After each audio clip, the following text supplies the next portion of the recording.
Hello students, एक बार फिर से मैं शुभंकर मिश्रा आप सबों का स्वागत करता हूं अपने YouTube स्टडी चैनल शुभंकर क्लासेस पे। आज हम लोग क्लास 10th के साथ अपना वीडियो शुरू कर रहे हैं। उनका पहला चैप्टर रियल नंबर से स्टार्ट किया जा रहा है। आप लोगों ने जब देखा होगा अपने बुक में तो प्रमेय 1.1 थ्योरम 1.1 में हमारे पास यूक्लिड विभाजन प्रमेयिका है, यूक्लिड्स डिवीजन लेमा। इस पे जब हम लोग बात करते हैं तो दिया हुआ है कि दो धनात्मक धन पूर्णांक a और b दो पूर्णांक है, ठीक, और दो अद्वितीय पूर्णांक q और r विद्यमान है, ठीक। इस केस में हमको मिलता क्या है तो a बराबर bq प्लस r, जहां r जो है जहां r 0 से बड़ा है या बराबर है लेकिन वो b से छोटा है, ठीक। यही बात दिया है a and b given to positive integers, ठीक है। और ये केस है a is equal to satisfy इसी को करता है, a is equal to bq plus r। r जो है वो 0 से बड़ा है लेकिन b से छोटा है। अब समझने में कोई दिक्कत होना नहीं चाहिए आप लोगों को। यूक्लिड साहब ने कोई ये बड़ी बात नहीं कही है, ये हम लोग बचपन से पढ़े हुए हैं। जैसे देखिए, अगर हम लोग बचपन में डिवाइड करते थे तो ये प्लेस था डिविडेंड का, ये प्लेस था डिवाइजर का, और ये प्लेस था क्वोशेंट का, ये प्लेस था रिमाइंडर का। ये हिंदी में हम लोग बात करें तो इसको हम लोग भाजक कहते थे, इसको भाज्य कहते थे, इसको भागफल कहते थे, और ये जो बचता था उसे हम लोग शेषफल कहते थे। तो यहाँ पे यूक्लिड साहब का जो ये यूक्लिड डिवीजन लेमा है उसमें a का प्लेस ये है, b ये है, q ये है, r ये, ठीक। तो बचपन में आप लोग पढ़े हुए हैं कि भाज्य बराबर भाजक गुना भागफल, भाजक गुना भागफल प्लस शेष। तो यही बात है, dividend equal to divisor into quotient plus remainder. तो इसी को यूक्लिड साहब के आधार पे आप सेट कर लीजिए, a equal to b into Q, b into Q plus r। तो ये बात आपको क्लियर हो चुका होगा। आगे बात करें कि r जो है वो हमेशा 0 के बराबर होता है या 0 से बड़ा होता है लेकिन वो 20 से छोटा होता है। कोई नंबर कंसीडर करते हैं, मान लीजिए 5 से हम भागा देते हैं 10 को, 5 से डिवाइड कर रहे हैं 10 को, ठीक। a के प्लेस पे मेरा ये है, b के प्लेस पे ये है। हम देखते हैं कि मेरा r कितना बचेगा। तो इस केस में आप जान रहे 2 टाइम्स डिवाइड कर देंगे, हमारा रिमाइंडर जो है वो 0 बचेगा। यहाँ हम देख रहे हैं रिमाइंडर 0 बचा, ठीक। नेक्स्ट, अगर यहाँ 11 होता तो रिमाइंडर क्या होता, 1 हो जाता। अगर यहाँ हम 12 कर लेते तो रिमाइंडर क्या होता, 2 बचता। 13 होता तो रिमाइंडर 3 बचता। 14 होता तो रिमाइंडर 4 बचता। अगर यहाँ 15 होता तो रिमाइंडर क्या बचता, 5 नहीं बचता, बल्कि 5 3 जा 15 चला जाता, फिर रिमाइंडर 0 आ जाता। यानी अगर हम किसी नंबर को 5 से डिवाइड कर रहे हैं तो मेरा रिमाइंडर जो है वो 0 1 2 3 4 तक ही बचता है, यानी 0 के बराबर होता है या 0 से बड़ा होता है लेकिन b से छोटा होता है। तो मेरे विचार से यहाँ आपका ये दोनों का कॉन्सेप्ट क्लियर हो चुका होगा। a equal to bq plus r, कोई बड़ी बात नहीं थी। Dividend equal to divisor into quotient plus remainder, और आप जान गए कि r जो है वो 0 होगा या 0 से ग्रेटर होगा बट लेस देन b होगा, ठीक। चलिए आगे बढ़े।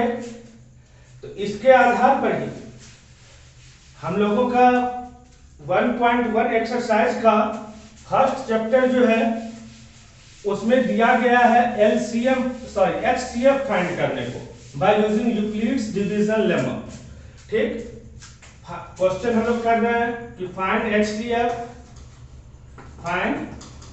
HCF by using Euclid division lemma. कोई दो नंबर आप कंसीडर कर लीजिए, 35 एंड 45। सिखाने के लिए हम छोटा नंबर ले रहे हैं, ठीक। तो जो बड़ा नंबर है वो मेरा a होगा, उसमें हम डिवाइड करेंगे। आप यहाँ पर भी क्या कीजिए तो डिवीजन मेथड से HCF ले लीजिए, 35 और 45 का HCF। b के प्लेस पे ये है तो 35 से अगर हम दिए तो 1 टाइम्स दिए 35, रिमाइंडर क्या बचा 10। नेक्स्ट स्टेप आपका HCF में क्या होता था, तो रिमाइंडर से आप डिवाइड करते थे, यहाँ b को लाते थे यानी 35, ठीक। इस स्टेप को पहले अगर हम इधर पूरा कर लें, आप लिख दीजिएगा from Euclid division lemma, from Euclid's division lemma, यानी हमारे बच्चे लिखेंगे हिंदी मीडियम वाले यूक्लिड विभाजन प्रमेयिका से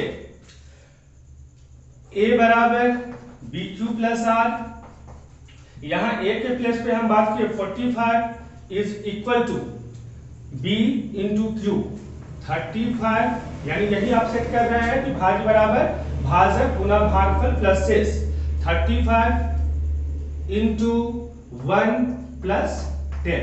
नेक्स्ट स्टेप में देखिए 35 में आप डिवाइड कर रहे हैं यानी 35 यहाँ आ गया इक्वल टू 10 से 3 टाइम्स दिए 3, रिमाइंडर बच गया मेरे पास 5, यानी हम लोग लिखेंगे 10 इंटू 3 प्लस 5। नेक्स्ट स्टेप में आप क्या कर रहे हैं 5 से फिर 10 को डिवाइड कर रहे हैं, यानी इस 10 को हम यहां ले लिए 10 इक्वल टू 5 इंटू 2 प्लस 0, ठीक 5 2 जा 10, रिमाइंडर 0। आप जानते हैं जो लास्ट डिवाइजर होता है वही एचसीएफ होता है, ठीक। तो यहाँ पर मैं जब मेरा r 0 आ चुका है हम लिख दिए यहाँ here r is equal to 0 and b is equal to 5। तो ये मेरा HCF है, b is equal to 5, hence HCF is equal to 5 answer. तो समझने में दिक्कत नहीं होना चाहिए। पहले आप क्या करेंगे डिवाइड कर लेंगे, डिवीजन मेथड से HCF निकालना आप सीख चुके होंगे, आराम से स्टेप बाय स्टेप उसको हमको बैठा लेना है, आंसर इजी वे में आ जाता है। आपके बुक का फर्स्ट का जो सेकंड क्वेश्चन है बच्चे उसको देख करके परेशान होते हैं, जो कि 196 और 38220 यही है, ठीक। तो इस केस में आप क्या कीजिएगा, ये बस एक स्टेप में ही बन जाने वाला क्वेश्चन है। यहाँ आपका ए ये है 3822 एंड 0, ठीक। यहाँ पे आप क्या कीजिए तो 196 से डिवाइड कीजिए, डिवाइड करना आप जानते हैं, हम स्टेप डिवाइड नहीं बना रहे हैं, ठीक। आपसे हो जाएगा, आप पहले 1 टाइम्स लेंगे जो रिमाइंडर बचेगा, फिर 9 टाइम्स जाएगा, ठीक है, फिर 5 टाइम्स जाएगा, ये 195 टाइम्स में पूरे ये डिवाइड हो जाता है और रिमाइंडर जो है यहाँ पे 0 आ जाता है। तो इसको बस आपको ये सेट कर लेना है, ठीक। यूक्लिड विभाजन प्रमेयिका से फ्रॉम यूक्लिड डिवीजन लेमा आप लिखेंगे a is equal to B Q plus R, तो 38220 इज इक्वल टू 196 b के प्लेस पे है इनटू 195 प्लस 0, एक ही स्टेप में रिमाइंडर मेरा 0 आ गया। तो here r is equal to 0 and b is equal to 196, hence HCF equal to 196। Concept आपका क्लियर हो चुका होगा। कोई दिक्कत हो तो कमेंट बॉक्स में जरूर दे दीजिएगा, मेरा नंबर इससे प्रीवियस वीडियो में भी मैंने दिया हुआ है, आप स्क्रीनशॉट एक ले सकते हैं, ठीक। चलिए नेक्स्ट क्वेश्चन की ओर बढ़ें। तो आपका जो सेकंड क्वेश्चन होगा वो दिया हुआ है कि कोई भी धनात्मक विषम पूर्णांक, कोई भी धनात्मक विषम पूर्णांक 6q + 1, 6q + 3, 6q + 5 के रूप में होता है, यही क्वेश्चन है। और आप लोग देखिएगा एग्जांपल नंबर 2 और एग्जांपल नंबर 3 सेम यही क्वेश्चन है। एग्जांपल नंबर 2 जो है वो 2q है और एग्जांपल नंबर 3 में 4q और 4q + 1 और 4q + 3 है। तो एक्सरसाइज का हम बना रहे हैं, एग्जांपल का वो दोनों question examination point of view से इंपॉर्टेंट है, आप लोग जरूर सॉल्व कर लीजिएगा, ठीक। हम लोगों को दिखाना था, क्वेश्चन था कि कोई भी धनात्मक विषम पूर्णांक 6q + 1 धनात्मक विषम पूर्णांक odd integer 6q + 1, 6q + 3, 6q + 5 के रूप में होता है। क्वेश्चन हमने लिखना है, ठीक। हम लोग शुरू हो जाए। हम लोग इस क्वेश्चन के लिए लिखेंगे लेट पहले हिंदी मीडियम के लिए बात कर लें। माना कि a कोई धनात्मक पूर्णांक है, माना कि a कोई धनात्मक पूर्णांक है तथा b बराबर 6, ठीक है। आप लोगों को दिक्कत नहीं होना चाहिए, इंग्लिश मीडियम वाले स्टूडेंट हमारे लिखते चलेंगे late a be any positive integer and b is equal to 6। तो इसमें ध्यान रखने वाला बात यह है कि अगर मेरा प्रूव करने में 6q + 1 है, 6q + 3, तो b = हम 6 मान लेंगे। अगर यही एग्जांपल वाला 4q वाला हम बनाएंगे तो b = वहां 4 ले लेंगे, 2q वाला बनाएंगे तो b = 2 ले लेंगे। ठीक है, तो फ्रॉम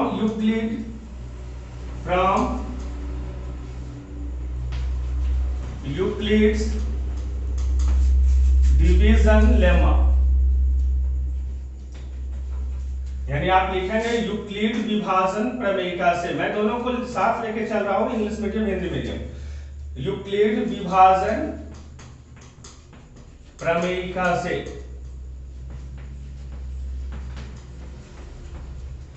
क्या है हमारा a = bq + r। तो यहां अगर मेरा b 6 है तो यहां आप समझ गए कि यहां r बराबर, हम लोग क्या पढ़े थे कि r जो है वो 0 होता है या 0 से बड़ा होता है, 0 से बड़ा होता है लेकिन वो b से छोटा होता है, यानी ये 6 से छोटा होगा, यानी r जो है मेरा 5 तक ही होगा। ठीक, तो अगर यानी a बराबर मेरे पास क्या हो रहा है, a जो धनात्मक पूर्णांक है, तो यदि मेरा r 0 है तो ये 6q + 0 मींस 6q हो रहा है। यदि मेरा r 1 होगा, इसमें हम सेट करते जा रहे हैं a = bq + r पे, तो यदि मेरा r 1 होगा तो यहां हो जाएगा 6q + 1। अगर r का वैल्यू 2 ले ले तो 6q + 2, इसी तरह आप लिखते चल सकते हैं 6q + 3, 6q + 4, 6q + 5 तक हो रहा है। अब इसमें से हमको देखना है, हमको तो ऑड इंटीजर्स धनात्मक विषम पूर्णांक इस फॉर्म में होता है। तो यहां से हम लिखते चले इफ a = यदि a = 6q, तो हम देख रहे हैं कि इसमें से 2 जो है इसको हम ऐसे लिख सकते हैं, इसका फैक्टर 2 है, तो जिसका फैक्टर 2 हो जाता है, ठीक, तो वो इवन इंटीजर्स हो जाता है, सम संख्या हो जाता है। तो इसमें से 2 मेरा निकल रहा है फैक्टर में, इसमें भी हम देख रहे हैं इसका भी गुणनखंड 2 है। यदि a बराबर 6q + 2, तो इस केस में भी आप देख रहे हैं कि 2 अगर हम कॉमन ले लिए तो 3q + 1। ठीक, नेक्स्ट जो है इसमें 2 कॉमन नहीं है, फिर इसमें आप देख रहे हैं तो जिसमें 2 कॉमन है हम उसको शो कर दे रहे हैं कि 6q + 4 लिए, 2 ही हम कॉमन लिए, यहां देख रहे हैं 3q + 2।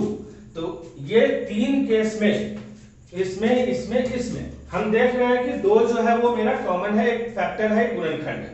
ठीक, तो यहां हम लिख लिए clearly 6q + 2 and 6q + 4 are positive even integers, implies that अगर ये इवन है तो इसमें से जिसमें से 2 कॉमन नहीं मिला हमको, implies that 6q + 1, 6q + 3 and 6q + 5 are positive odd integers। Clear हो गया बात। अब आपका जो बुक में जो स्टेटमेंट दिया गया प्रूव करने के लिए, अब आप उसको यहां पर में लिख दीजिए। ठीक, चलिए हिंदी मीडियम वाले बात के बच्चों के लिए बात कर ले हम लोग। यदि a बराबर 6q, यहां तक तो समझ में आ गया होगा कि सब में से 2 मेरा गुणनखंड निकल जा रहा है, तो ये सभी जो है वो सम संख्या है। तो हिंदी मीडियम के लिए हम लिख रहे हैं, इस लैंग्वेज के लिए, तो यहां से आप लिख सकते हैं अस्पष्टतः 6q + 2 तथा 6q + 4 एक धनात्मक सम पूर्णांक है। implies that 6q + 1, इसी बात को लिख रहे हैं, 6q + 3 and 6q + 5 धनात्मक विषम पूर्णांक। इसके बाद आप भी एक लाइन लिख दीजिएगा, अतः जो प्रूव करना है कि कोई भी धनात्मक विषम पूर्णांक 6q + 1, 6q + 3, 6q + 5 के रूप में होता है। चलिए थोड़ा सा आपको हिंट्स करें एग्जांपल नंबर 3 के लिए, 4q के लिए। आप यही बात करेंगे कि माना कि a कोई धनात्मक पूर्णांक है, b बराबर यहाँ पे आपका 4 हो जाएगा। ठीक, from Euclid division lemma a equal to bq plus r यहाँ तक लिखना ही रहेगा। उसमें आपका यहाँ पे 4 से कम होगा r, तो वो 0 से लेके 3 तक हो जाएगा। यहाँ आपका होगा 4q plus 1, 4q plus 2, 4q plus 3 यहीं तक होगा। यहाँ का आप लेंगे, यदि a बराबर 4q, 4q 2 इंटू 2q लिख देंगे उसको, और जब 4q प्लस 2 लेंगे तो वहां से 2 कॉमन ले लीजिएगा, यहाँ 2q प्लस 1 हो जाएगा, बस 2 ही रहेगा। ठीक, लिख देंगे कि 4q प्लस 2, ठीक, इवन नंबर है, समझ रहे होंगे। 4q plus 1, 4q plus 3 odd number है, इसीलिए कोई भी धनात्मक विषम पूर्णांक 4q प्लस 1, 4q प्लस 3 के रूप में होता है। ये ध्यान रखिएगा, ये इंग्लिश मीडियम हो, हिंदी मीडियम हो, जो भी स्टेट गवर्नमेंट में ये बुक एनसीईआरटी चल रहा है, ठीक है, हर जगह ये इंपॉर्टेंट क्वेश्चन है। ठीक, उम्मीद करते हैं आप समझ चुके होंगे। ठीक, नेक्स्ट वीडियो में फिर क्वेश्चन नंबर 3, 4, 5 के लिए हम आते हैं। आपको अगर अच्छा लग रहा है हमारा पढ़ाई, ठीक, अगर आपके लिए हम हेल्पफुल साबित हो रहे हैं, तो आप अपने मित्रों तक हमारे वीडियो को शेयर करें, लाइक करें, सब्सक्राइब करें। That's all.